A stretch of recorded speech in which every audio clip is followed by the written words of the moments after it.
Japan in 2026 is still the world's favorite travel destination. The yen is cheap, the food is incredible, and the Instagram and TikTok content, it's undefeated.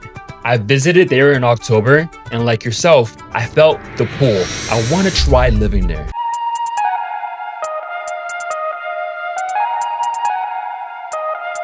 But there's a massive difference between visiting Japan and moving to Japan. Since my trip, I've been deep diving into the actual logistics of moving there next year. Talking to foreigner residents, freelancers, and digital nomads who are dealing with a shifting landscape. Because the Japan of 2026 is different.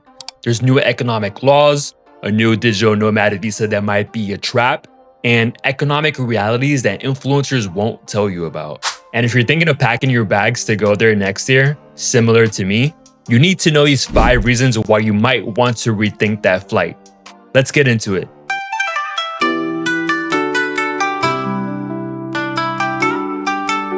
Reason number 1, the digital nomad visa trap. This one's specifically for remote workers. The digital nomad visa might not be what you think it is. Here's the fine print they don't say in the headlines. It's only valid for 6 months and it's non-renewable. You have to leave the country for 6 months before you can even reapply again. But the real deal breaker is that you don't get a residence card. In Japan, not having a residence card virtually means that you don't even exist. You can't open a traditional bank account, you can't have a long-term phone contract, and you might even run into difficulties renting an apartment. You're more of a glorified tourist with more paperwork. And if you want to build a life there, the visa is more of a dead end. Reason number 2, the Akiya money pit. You've seen the TikToks, buy a house in Japan for $500, save the countryside. I looked into this seriously because I like real estate, and here's a 2026 reality of these Akiyas. These houses, they're not assets, they're liabilities. But the real kicker, it's the hidden taxes. If you buy a house that's too far gone, you might get hit with specific vacant house taxes that are 6 times the rate. And if you're trying to sell these later, good luck. You can't give these away, and you're essentially buying a debt that you can never sell. Unless you have unlimited cash and zero desire for a return on investment, this Akiya dream might be more of a nightmare. Reason number 3, the invoice system and freelancer taxes. Reason number 3 is boring, but it will bankrupt you if you ignore it. The invoice system. Japan recently introduced a new tax system that has made life incredibly difficult for freelancers and small business owners, which many of us foreigners tend to be. If you don't, your clients can't write off your fees, which means that they'll probably stop hiring you. But if you do register, you're volunteering to pay a consumption tax, which freelancers used to be exempt from if they earned under a certain amount. So you have to choose, lose your privacy and pay more tax, or lose your clients. Most freelancers working there in Japan right now say it's a lose-lose that crushed most of the creative freedom from freelancers currently working there. Reason number 4, the tropicalization of Japan. We used to talk about Japan having 4 distinct seasons, but if you talk to locals now, they tell you that there's only 2, the brutal summer and the rest. Japan's summers in 2024 and 2025 broke records, and 2026, it looks like it's heading the same way.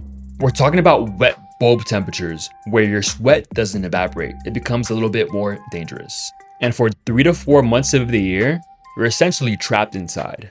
And it's not just the heat, it's guerrilla rainstorms, sudden violent tropical storms where you feel like you're in a rainforest. If you're imagining crisp autumn walks or gentle spring days, just know that the window for that pleasant weather is shrinking every single year. Reason number 5, the yen trap. As a tourist, a weak yen is amazing. Everything's 30% off. But if you move there, and if you work locally, then you're suddenly 30% poorer globally. Wages in Japan have been stagnant for 30 years. Meanwhile, the cost of imported goods, energy, food, iPhones, flight tickets back home to see your parents have been skyrocketing because the wages are weak. If you live there locally, you might find yourself trapped in Japan because you can't afford to travel anywhere else. You could essentially become rich locally, but poor globally. It's a golden cage. Now, after hearing about the tax traps, the money pit houses, and the brutal heat, you might think I'm telling you to stay away. But I'm going with my eyes open.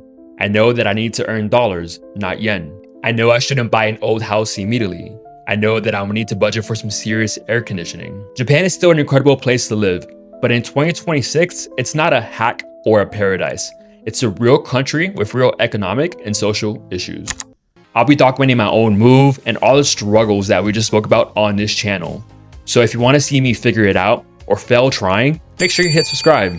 Now let me know in the comments below. Would you still move to Japan knowing about the taxes and the heat? I'm curious, drop it in the comments below. Thanks for watching, and I'll see you on the next one.